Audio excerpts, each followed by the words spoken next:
Ok, ahora muy buenas tardes. Ahora vamos a seguir con nuestro siguiente conferencista, que es el ingeniero Jonathan Ceballos, con el tema de soluciones fotovoltaicas para sistemas aislados y de conexiones a red. Muchas gracias, Jonathan, por tu participación y por tu ayuda. Sí, ahorita te estoy Muchas gracias a ti. pasando el rol de presentadora. Perfecto. Gracias, Jonathan. Muchas gracias a ti, Miriam. Ok, cualquier duda o pregunta nos pueden escribir en el chat o en la sección de Q&A que serán contestadas al final de la charla. Primero voy a compartir, antes que nada, buenas tardes con todos. Voy a proceder a compartir un poco las diapositivas.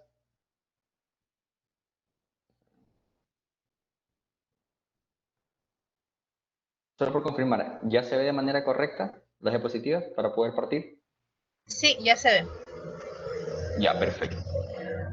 Bueno, muchas gracias antes que nada por la invitación. Realmente es un gusto poder participar y colaborar con la IEEE. Así que, bueno, vamos a empezar.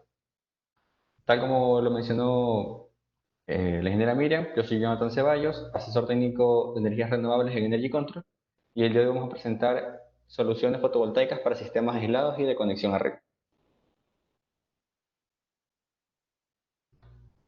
Un pequeño problema, ahí está cargando. Vamos a comenzar con un breve resumen sobre el grupo y la empresa. Entonces, ¿quiénes somos? Somos un ecosistema de innovación que cuenta con más de 80 profesionales apasionados que interactúan en equipos de trabajo sinérgicos entre las unidades de negocios de Tech, tecnología, agua, energía, Media Lab y Academy. Creamos valor a nuestros clientes y asociados, brindando soluciones innovadoras, sostenibles, de alto desempeño, manteniendo como propósito superior, el posicionar a las empresas ecuatorianas en un referente mundial. Dentro de nuestras unidades de negocio tenemos, tal como lo mencioné, Zen Group Tech, Agua, Energy, que es donde se encuentra Energy Control, donde yo trabajo el día de hoy, Media Lab y Academy. Energy Control es una empresa fundada en el año 2003. Ofrecemos soluciones de alto impacto en el ahorro de energía usando soluciones de la industria 4.0. Dentro de nuestro abanico de soluciones encontramos centrales de generación, subestaciones eléctricas, soluciones de media y alta tensión, automatización industrial, gestión y control de energía, automatización de edificios, smart cities y plantas fotovoltaicas, que es donde nos vamos a enfocar el día de hoy debido a que es el área en la cual me desenvuelvo. Como lo mencioné, brindamos soluciones de energía solar, entre las cuales nuestro abanico abarca residencial, comercial e industrial, cada uno con sus respectivos énfasis, por decirlo así, a marcar en cada uno de ellos, los cuales más adelante van a ir siendo aclarados. Partimos con una muy breve introducción sobre energías renovables. Renovable es cualquier proceso que no altere el equilibrio térmico del planeta, que no genere residuos irrecuperables y que su velocidad de consumo no sea mayor a la velocidad de regeneración de la fuente energética y de la materia prima utilizada en el mismo. Dentro del abanico de energías renovables tenemos hidráulica, energía solar térmica, energía solar fotovoltaica, energía eólica, biomasa y mareomotriz. Energía solar fotovoltaica. La energía solar fotovoltaica es una fuente de energía renovable que se obtiene directamente de la radiación solar mediante el uso de paneles solares que a su vez se transforma en energía eléctrica. Este proceso comienza cuando la luz solar cae sobre una de las caras de una célula fotoeléctrica que compone los paneles solares y se produce un diferencial de potencial eléctrico entre ambas caras, haciendo que los electrones salten de un lugar a otro, generando así la corriente eléctrica que luego se transporta hasta la red de distribución para llegar hasta los puntos de consumo. Es muy bueno aclarar esto para tener una pequeña idea de cómo funciona, cómo se genera la energía. Como nuestra materia prima, por decirlo así, como nuestra fuente de energía, vamos a utilizar la radiación solar. Y esta se divide en tres: radiación directa, difusa y reflejada. Voy a explicar un poquito cada una de ellas. Como radiación directa se considera aquella que no ha sido interferida por la atmósfera y que tiene una dirección definida por una línea imaginaria que une la Tierra y el Sol, por ejemplo. Es aquella que produce las sombras, aquella que no está atravesada por ninguna nube ni por ninguna otra objeto que cause interferencia.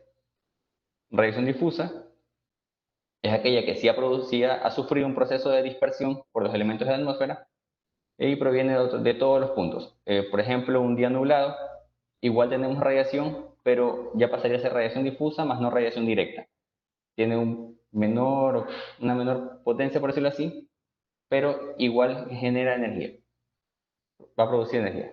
Componentes como radiación reflejada es cualquier radiación directa o difusa que ha sido reflejada por la Tierra o por cualquier objeto, bien sea natural o artificial, ya sea que reflejó directamente del piso o que de manera intencional pusimos un material para que pueda reflejar todos los rayos solares que pegan en el suelo y, y puedan ser aprovechados, por ejemplo, por paneles bifaciales, que son aquellos que tienen generación en ambos lados de la cara, en ambas caras.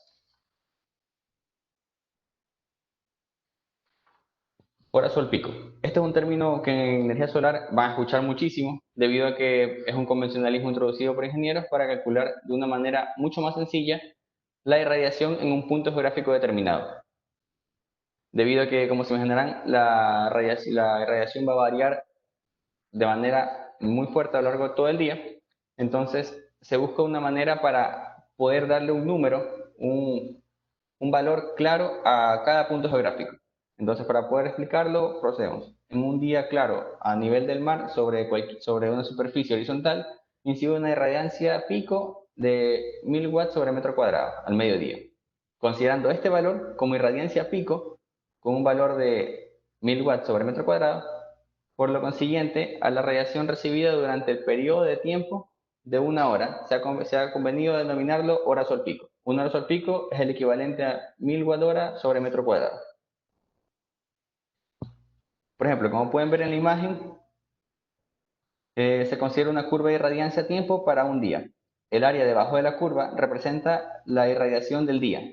Todo lo que está marcado por debajo de la línea azul es lo que se ha generado en el día. Toda la energía eléctrica producida a partir de energía solar. Si realizamos una equivalencia con el área de un rectángulo cuya altura corresponda a una irradiancia pico de 1000 watts sobre el metro cuadrado, su base sería el número de horas en que supuestamente el Sol debería brillar con esta radiancia para obtener la misma radiación del día, siendo estas las horas pico. Si es que por alguna razón esto no quedó muy claro, igual me lo pueden hacer una consulta y lo explicamos súper bien. Como pueden ver, todo lo que está por debajo del área, por debajo de la curva, es un total de 4650 watt horas sobre metro cuadrado. Y lo que se busca es dividir esto para 1000 básicamente y sacar el número determinado de horas. Y en base a este número determinado de horas, 4.65, en este caso puntual obviamente, se va a proceder a poder dimensionar nuestro proyecto. Sin este dato, básicamente no podríamos avanzar con el diseño. Clasificación de sistemas fotovoltaicos. Dentro de la clasificación de sistemas fotovoltaicos tenemos aquellos que están conectados a la red y aquellos que no, que son denominados sistemas aislados. Vamos a partir con los que son conectados a la red. Dentro de los sistemas conectados a la red tenemos dos tipos, el instantáneo y el sistema conectado a red convertido a la red. Y al día de hoy en Ecuador aplica dentro de lo que es el vertido a la red el balance neto o net metering, que lo vamos a explicar en una siguiente diapositiva.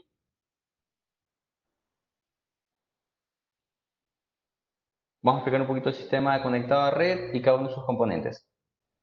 Dentro de un sistema conectado a red o on-grid, como es conocido generalmente, tenemos como componente principal, por decirlo así, el panel solar, el cual ya mencionamos, va a captar la radiación solar, va a convertir toda esa radiación en energía eléctrica, corriente, la cual está en DC. Para esto vamos a requerir el uso de un inversor para poder convertir esta corriente DC en corriente AC, debido a que es la corriente que consume cada una de nuestras cargas en nuestros domicilios y va a pasar a alimentar cada una de nuestras cargas. También vamos a requerir el uso de un medidor bidireccional, debido a que mediante la ley de net metering, mediante el balance neto, podemos también inyectar energía a la red, ¿ya? En el caso de que tengamos excedentes, suponiendo que genero 500 kWh, por decirlo así, y solo consumo 200, puedo inyectar los otros 300 a la red, con la idea de más adelante poder tomarlo como un crédito. poder usarlo en un mes siguiente.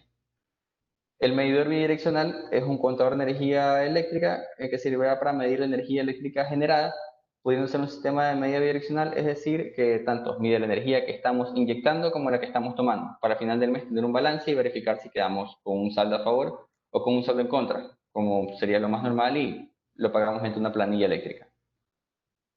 En este sistema conectado a red no solo dependemos de lo generado en los paneles, sino que es como, por decirlo así, una ayuda de lo que también podemos consumir de la red eléctrica. En el caso que hay un corte en la red, automáticamente salta un relé en el inversor y nuestros paneles dejan de funcionar. Todo esto es para evitar que mientras la red está abierta, mientras se ha caído la red, mientras no hay electricidad, nuestros paneles generen y envíen energía a la red y ocurra algún tipo de problema. Entonces automáticamente salta un relé y básicamente queda todo en circuito abierto y no va a producir. Diferencia entre autoconsumo instantáneo y convertido. Para aclararlo, antes de dar la diferencia, al día de hoy en Ecuador tenemos autoconsumo convertido. Ya voy a explicarle por qué. Instantáneo sería aquel que, por más como pueden ver en la gráfica de la derecha, se genera toda una curva muy regular, por decirlo así. En el lado izquierdo, igual solo se consume, o sea, solo sirve de todo lo generado, servirá solo para cubrir la demanda, la demanda energética que tenemos en ese momento. Por más que generemos, no lo sé, 1000 watt hora y solo estemos consumiendo 100, solo aplicarán esos 100. Los otros 900 lastimosamente se perderían. Con el sistema convertido, todo este excedente, que es la parte naranja, se inyecta a la red. Todo lo que esté por debajo de esta curva es energía generada mediante energía solar.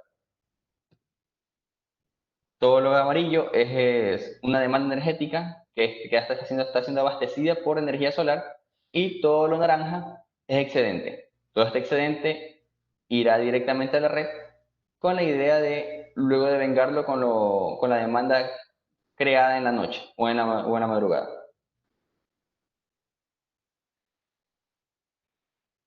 Para tener un poco claro de lo que acabamos de hablar sobre el tema de instantáneo o convertido, vamos a hablar sobre lo que fue la regulación Arconel 00318, que pasó a sobreescribirse, por decirlo así, sobre la resolución 05718, que tiene como tema a tratar la generación fotovoltaica para autoabastecimiento de consumidores finales de energía eléctrica. Esta regulación promueve la instalación de sistemas fotovoltaicos tanto a nivel residencial, comercial e industrial, bajo un esquema de balance neto de energía, tal como se los mencioné anteriormente. Para el sector residencial, la potencia máxima a instalar es de 300 kW. Para el sector comercial e industrial, la potencia máxima a instalar es de 1000 kW. Aquí quisiera hacer un pequeño énfasis debido a que puede estar la idea de decir, listo, tengo 300 kW para instalar, mi casa consume 10, le pongo 30 y el resto de los 20 se los vendo la energía eléctrica toda la vida. Esto no funciona así porque es un esquema de autoconsumo. No se puede, no se puede producir energía eléctrica más allá de un 80% de mi generación, de mi consumo energético. Porque la idea es no venderle la red, por decirlo así, sino que si tengo un poco de excedentes, efectivamente la red los toma, me da un crédito para en los siguientes meses, máximo 48, poder hacer uso de ellos. Pero más no como la idea de, por decirlo así, un negocio y hacer una venta de energía. Ese es otro modelo que no está aplicado bajo esta ley. Balance neto es un acuerdo comercial que permite a una persona o empresa inyectar energía eléctrica a las redes de la empresa de suministro utilizando tecnologías de generación renovable y recibir una compensación por dicha energía. Como les dije, máximo hasta un 80% de nuestra demanda energética. Este es un pequeño gráfico para entenderlo. La curva roja vendría a ser la energía fotovoltaica, toda la energía producida a base de paneles solares. Todo lo que está en amarillo es energía que está cubierta por autoconsumo, que durante las horas de generación se produjo esta demanda energética y está totalmente abastecida. Y todo esto esta parte blanca, por decirlo así, que está sobre la curva amarilla, sobre el área amarilla, pasaría a inyectarse a la red para poder cubrir la demanda producida a partir de más allá de las 6 de la tarde, por decirlo así, y en la madrugada. Y luego se vuelve a hacer el balance para verificar si tenemos un saldo a favor o efectivamente tenemos que pagar. Aquí voy a hacer un muy pequeño ejemplo para que quede bastante claro. El mes de enero, por decirlo así, tenemos como energía consumida, tenemos una demanda de 2.500 kilowatt hora. Y nuestro sistema fotovoltaico solo inyecta 400.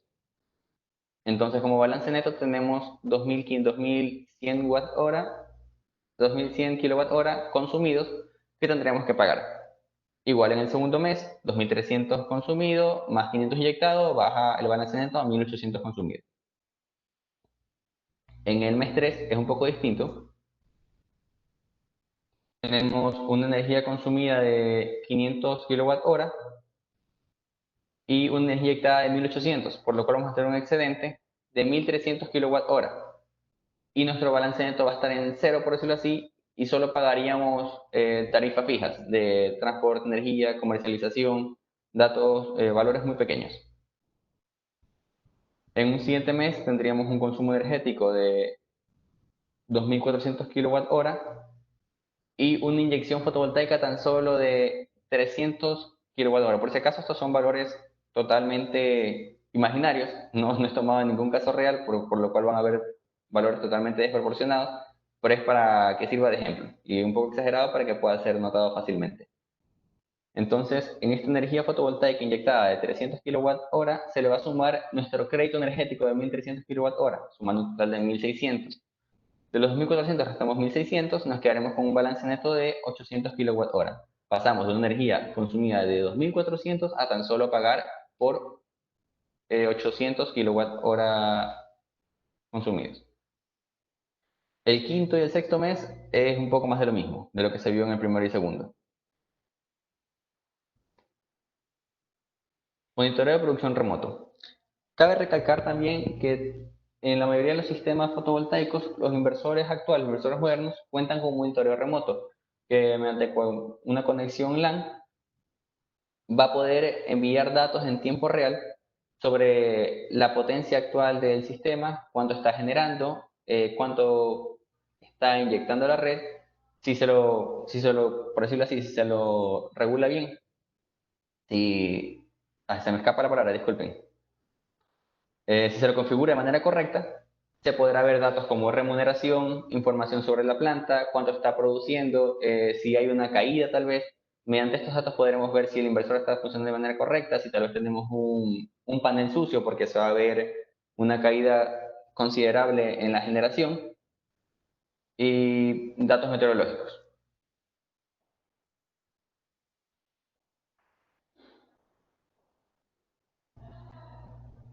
Perfecto. Dimensionamiento de un sistema conectado a red.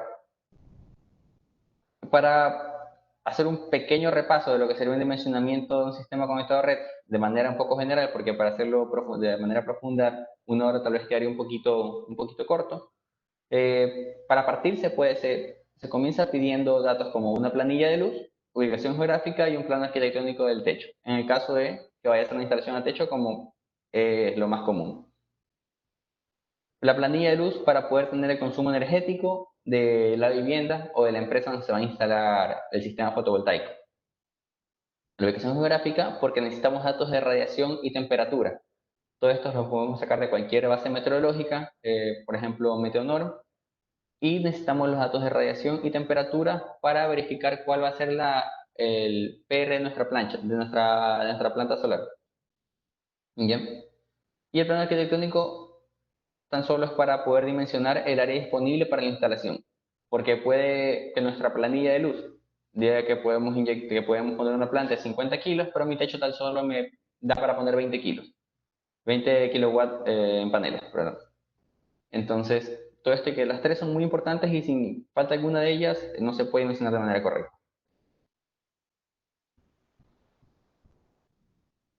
Aquí va a ser un pequeño ejemplo sobre lo que es un resultado ya de un dimensionamiento para que quede claro cómo sería el ahorro, cómo funcionaría todo esto. Perdón. Vamos a partir con que la hora sol pico promedio aquí ya es de 4.3 horas. Para llegar a este punto ya tuvimos que haber introducido la radiación, la temperatura promedio y los datos de nuestros paneles que vamos a utilizar. Mientras todo esto se hace un cálculo del PR de la planta solar y de las horas sol pico promedio para poder trabajar en nuestro diseño. Se ingresa mediante la planilla eléctrica los últimos 12 meses todos los consumos en kilowatt hora y la factura, el valor a pagar, el total de cada uno de los meses. Así tenemos un promedio mensual, como pueden ver en la última línea, y un total anual de cuánto se está pagando y cuánto se está consumiendo de la red. Con ese dato, de más que todo el dato total de consumo anual, sacamos la capacidad máxima a instalar. Como les comenté, había un tope. Entonces, tenemos los 31.450 kilowatt hora, los cuales van a ser divididos para las 4.3 horas sol pico promedio, y, perdón, para ser dividido para el resultado de las 4.3 horas sol pico promedio y los 365 días del año. Esto nos da un total de 20.51 kilowatt peak. No podemos instalar ni un panel más allá de esto. Tenemos que basarnos en eso debido a que es lo que estipula la norma, la regulación, para no entrar a un excedente y terminar siempre inyectando de más a la red. En este caso, se tomó la decisión de instalar 15.4 kW peak debido, tal como les comenté anteriormente, al espacio físico que tenía el techo, al dimensionamiento. No podíamos instalar más paneles, por lo cual se tomó la decisión de usar paneles de mayor capacidad, mayor potencia y cubrir la mayor capacidad de techo que tenía el cliente. Como un pequeño dato, como tip, para poder sacar una referencia, se me acaba de ocurrir mencionarlo, para poder sacar una referencia de cuánto espacio me va a ocupar una planta solar, se puede utilizar la cantidad de paneles, que en este caso, si me permiten, son 15.4 kilos, que si no me equivoco, para esta planta utilizamos paneles de 385, sí, se utilizó un total de 40 módulos. Si quisiera saber cuánto techo necesito para esto, en grandes rasgos pueden multiplicar esos 40 por 2.15, 2.2. Es un número muy al ojo, por decirlo así. Igual hay que tener datos ya del techo, verificar en AutoCAD, hacer algo mucho más elaborado. Pero para un primer detalle, para un borrador, por decirlo así, sirve. Entonces vamos a ocupar entre 86 y 88 metros. O sea, con 90 metros cuadrados esto entra fácil. Obviamente siempre y cuando no haya, qué sé yo, algún extractor o algo en el medio de eso que nos haga perder bastante espacio para paneles. Basta con que haya un rectángulo de 20 centímetros, 20 centímetros cuadrados, ya no vamos a poder poner un panel ahí, por lo cual perdemos 2 metros cuadrados. Entonces, como para que lo tengan en pequeña consideración.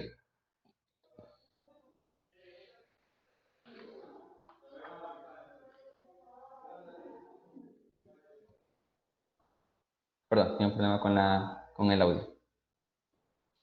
Ya, a ver, dentro de los sistemas aislados off-grid tenemos dos tipos de sistemas, sistemas aislados en DC y sistemas aislados en AC. Dentro de los sistemas aislados en AC tenemos aquellos que son sin respaldo de red o generador y aquellos que tienen respaldo de red o generador. Como requerimientos para dimensionar un sistema aislado tenemos el cuadro de cargas, que en este caso ya no hay una planilla eléctrica porque es un sistema que no está en sí conectado a la red, no tiene un consumo energético, no estamos conectados a CENEL. Entonces se pide un cuadro de cargas. En el cuadro de cargas se determina los equipos que van a utilizar en el domicilio y el número de horas, o sea, los equipos que vas a utilizar en el domicilio, su potencia y el número de horas que estimas usarlos por día. Esto nos va a servir para tener un pico un pico de potencia máxima utilizada, que más adelante lo vamos a utilizar ese valor claro para dimensionar el inversor, que ya lo voy a explicar en la gráfica. La ubicación geográfica es para lo mismo y el plano arquitectónico exactamente para lo mismo. Y detallar si va a contar con generador o con red. Puede sonar raro que pregunte si cuente con red, pero en distintas partes del mundo hay ciudades que tienen una red muy deficiente en las cuales se puede ir la luz al día fácilmente unas 4 veces. Entonces, no les sirve ni siquiera tener un sistema fotovoltaico conectado a la red, porque como les comenté, cuando se corta la red, deja de producir los paneles y igual te vas a quedar sin red, te vas a quedar sin energía. Entonces, muchos de ellos igual se conectan a la red, no inyectan, pero lo tienen como un sistema de backup. Si saben que 3, 4 veces al día se les va a cortar la red, igual eso se vuelve prácticamente vital, o muy importante más que sea. En sistemas aislados en DC es el más sencillo de todos. Encontramos muy pocos componentes y los detalles a continuación. Tenemos el panel solar, que va a estar en cualquier tipo de sistema. Tenemos el controlador. Explico un poco qué es el controlador. El controlador es un regulador, controlador de carga MPPT. MPPT significa seguidor de punto máximo de potencia. O regulador de carga, que también se lo llama así, es un conversor DC-DC que adapta la tensión que generan los paneles a la tensión que necesita la batería para cargarse. Sirve para proteger la batería a fin de alargar su vida y asegurar el correcto funcionamiento de la instalación. Como función básica del regulador podría ser cargar de manera óptima las baterías, protegerlos frente a cualquier tipo de sobrecarga y evitar una descarga completa.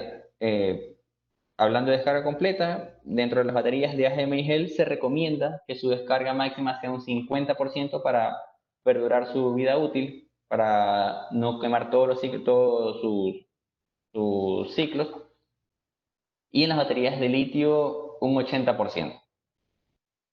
Y también el controlador de carga nos sirve para brindar información sobre el estado de carga. También contamos con baterías, vi que está mal escrito, tenemos baterías, la cual actúa como dispositivo acumulador de energía eléctrica que permite almacenar energía eléctrica de forma de energía química. Y esto servirá para conservarla durante un periodo de tiempo prolongado y devolverla otra vez cuando se requiera, cuando hay una demanda de energía.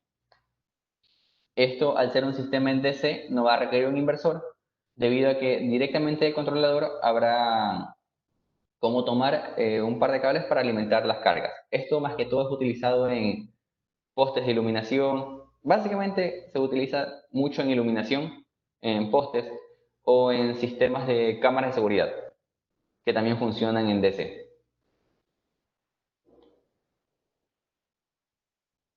Sistemas aislados en AC, en corriente alterna. Este es un sistema que no cuenta con generador. No tiene ni generador ni red. Entonces, es muy similar al anterior, pero al alimentar todas las cargas de una casa, por ejemplo, y que todas ya están en AC, tenemos que sí o sí pasar por un inversor. La única función del inversor va a ser básicamente invertir la corriente de corriente directa a corriente alterna para que pueda ser utilizada por nuestras cargas.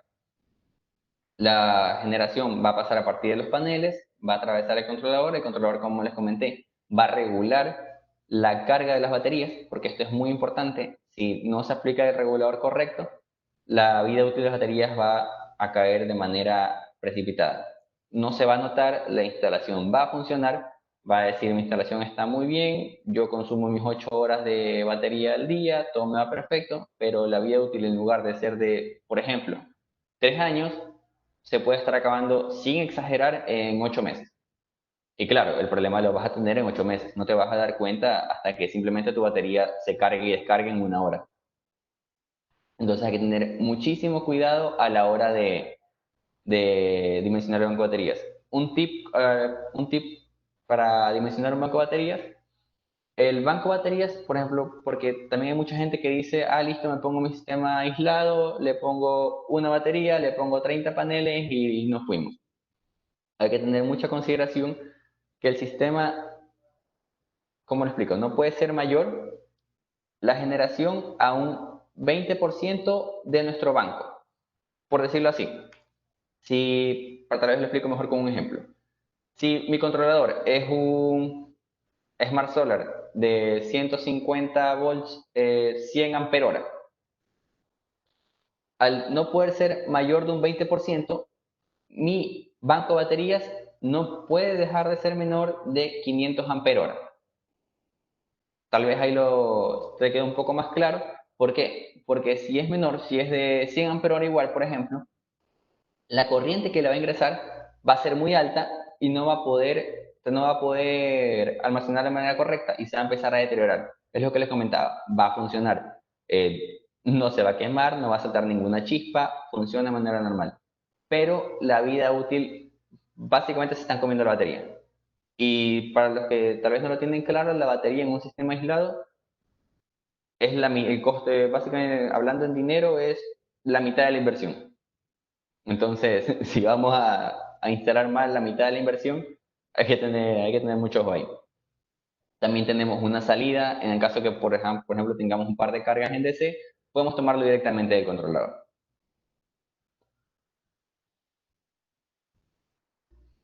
Un sistema aislado en AC con respaldo de red o generador. En el esquema es muy similar al anterior, solo que en este caso nuestro inversor deja de ser un inversor como tal y pasa a ser un inversor cargador, porque va a tener, aparte, porque va a contar con dos entradas. Una para toda la energía proveniente del sistema solar y una para una entrada de generador o red. Eso ya dependerá del cliente, que es lo que tenga en su instalación.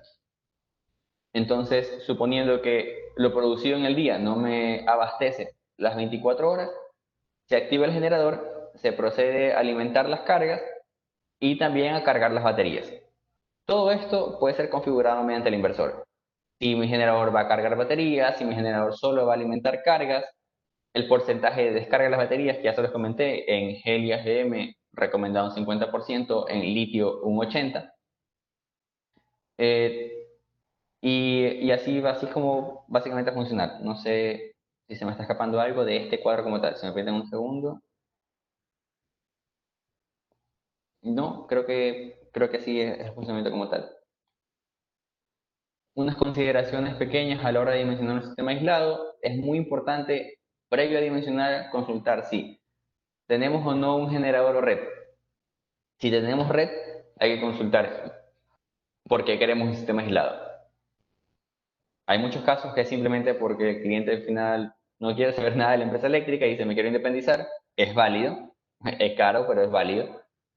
De ahí, o puede decir, ¿sabes qué? Sí, estoy en una finca y tengo un generador. Perfecto.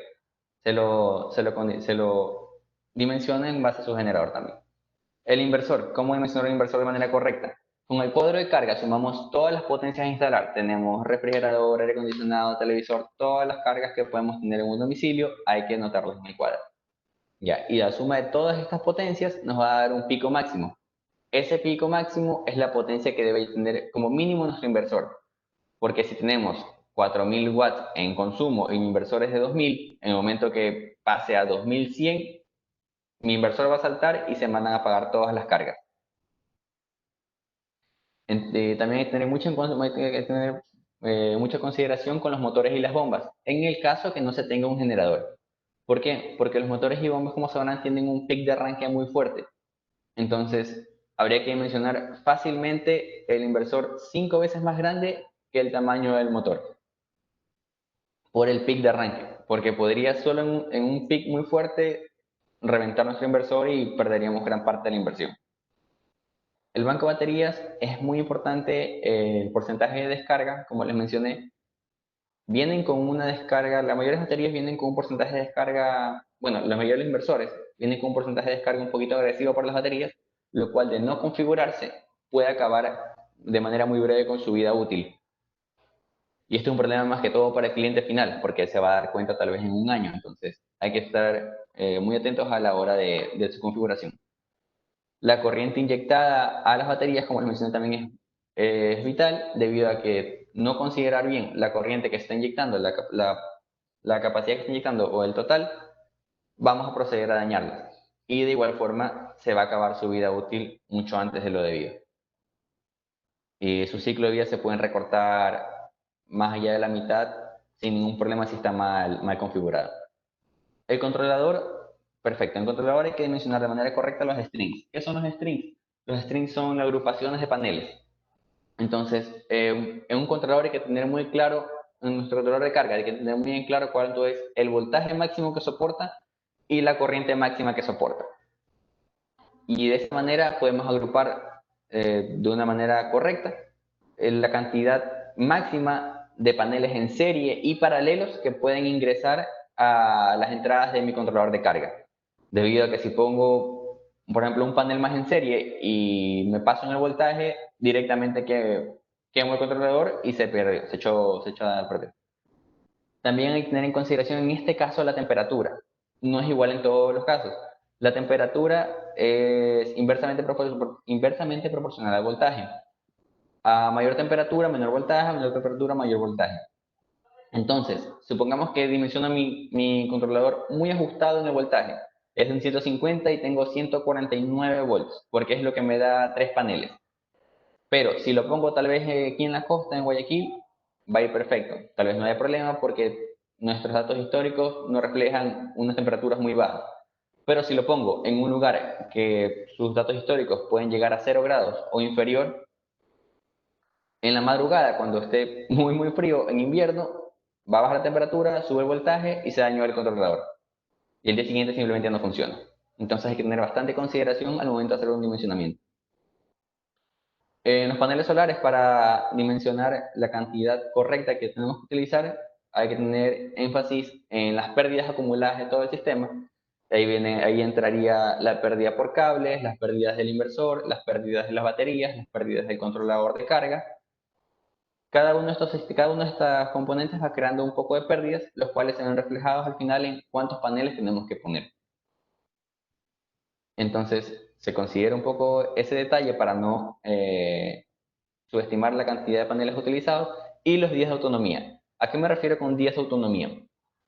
Por ejemplo, si yo en un día voy a consumir 1000 watt hora por 1000 watt hora por poner un dato al aire, entonces yo puedo poner paneles para cubrir esa demanda, pero no es lo recomendado. Lo recomendado es poner mínimo un día y medio, porque de esta forma yo me respaldo que si al día siguiente es un día un poco nublado y no genero tanto y no tengo un generador como fuente alterna, no me quede sin suministro eléctrico, no me quede sin la energía suficiente para cubrir mi demanda. Entonces, por eso se recomienda 1.5 o 2 días. Claro, esto igual se va a ver afectado al final en la cantidad de baterías a utilizar y en la cantidad de paneles a instalar, lo cual obviamente va a incrementar un poco el costo del sistema, pero ya dependerá de lo que decide el cliente.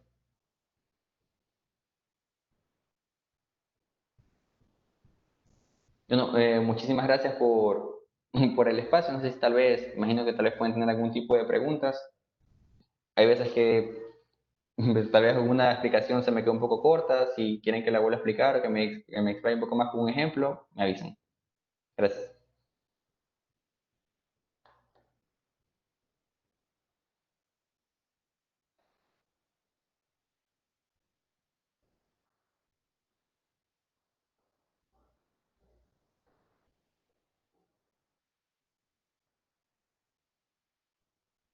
Hola.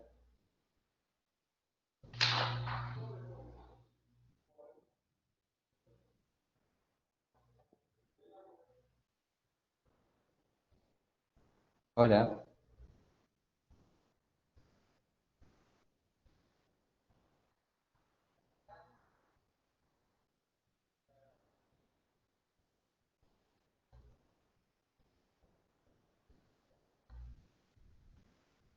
Hola, no escucho nada por si acaso.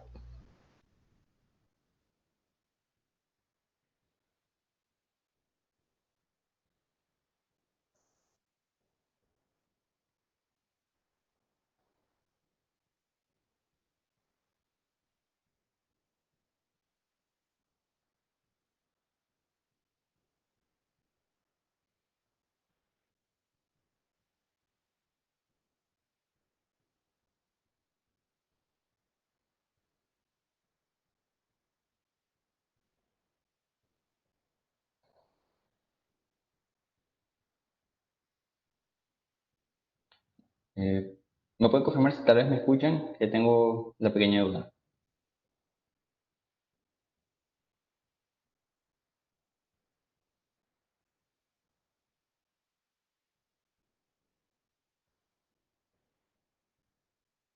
Ahora sí, sorry, estaba dañado un poquito el audio. Hay una Ya, pregunta. perfecto, no te preocupes. Ya. Dice David Garcés, ¿cuál sería un presupuesto de inversión para ahorrar el 75% para un hogar que consume 50 kilowatts mensual promedio? Me gustaría poder dártelo así de rápido. Igual tenemos bastantes cosas a considerar, pero es bueno la consulta para aclarar un poco más los detalles, porque tal vez me quede un poquito corto en esa parte.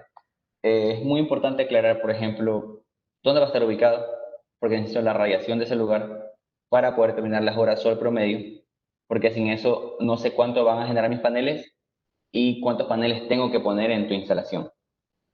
¿Ya? Eh, También tengo que ver datos de si realmente podemos instalar los 50 kilos, pero no sé, déjame pensar. Si ponemos unos 50 kilos,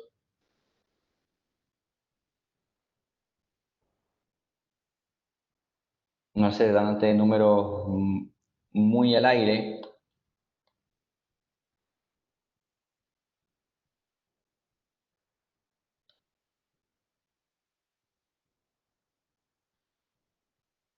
perdón, estoy calculando un poquito.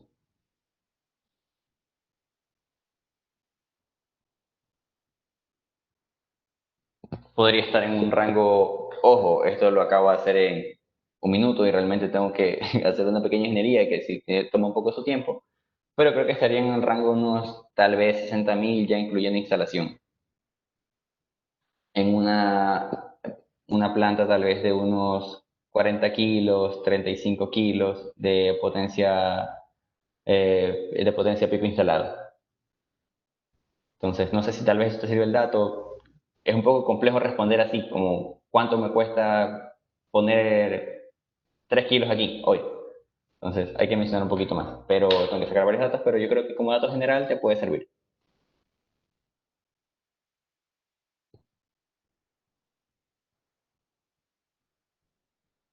Dice, Ya, sí, claro, perfecto. eso toma más tiempo, pero esa cifra ya de una es una idea. Gracias. Perfecto, me alegra igual que te haya servido. No sé si quería algo un poco más específico. Ok, listo. Si hay alguna otra pregunta, por favor, escríbanla en el chat o en la parte de cuya.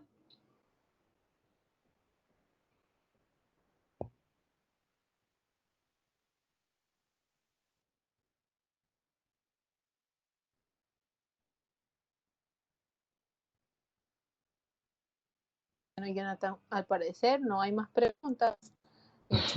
Te agradezco muchísimo tu participación. Eh, Como siempre, es un gusto y esperamos seguir contando contigo.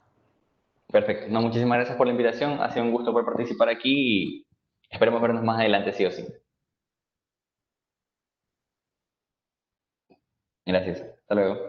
Ok, listo, gracias. Nos vemos en una próxima. Chao, chao. Un gusto.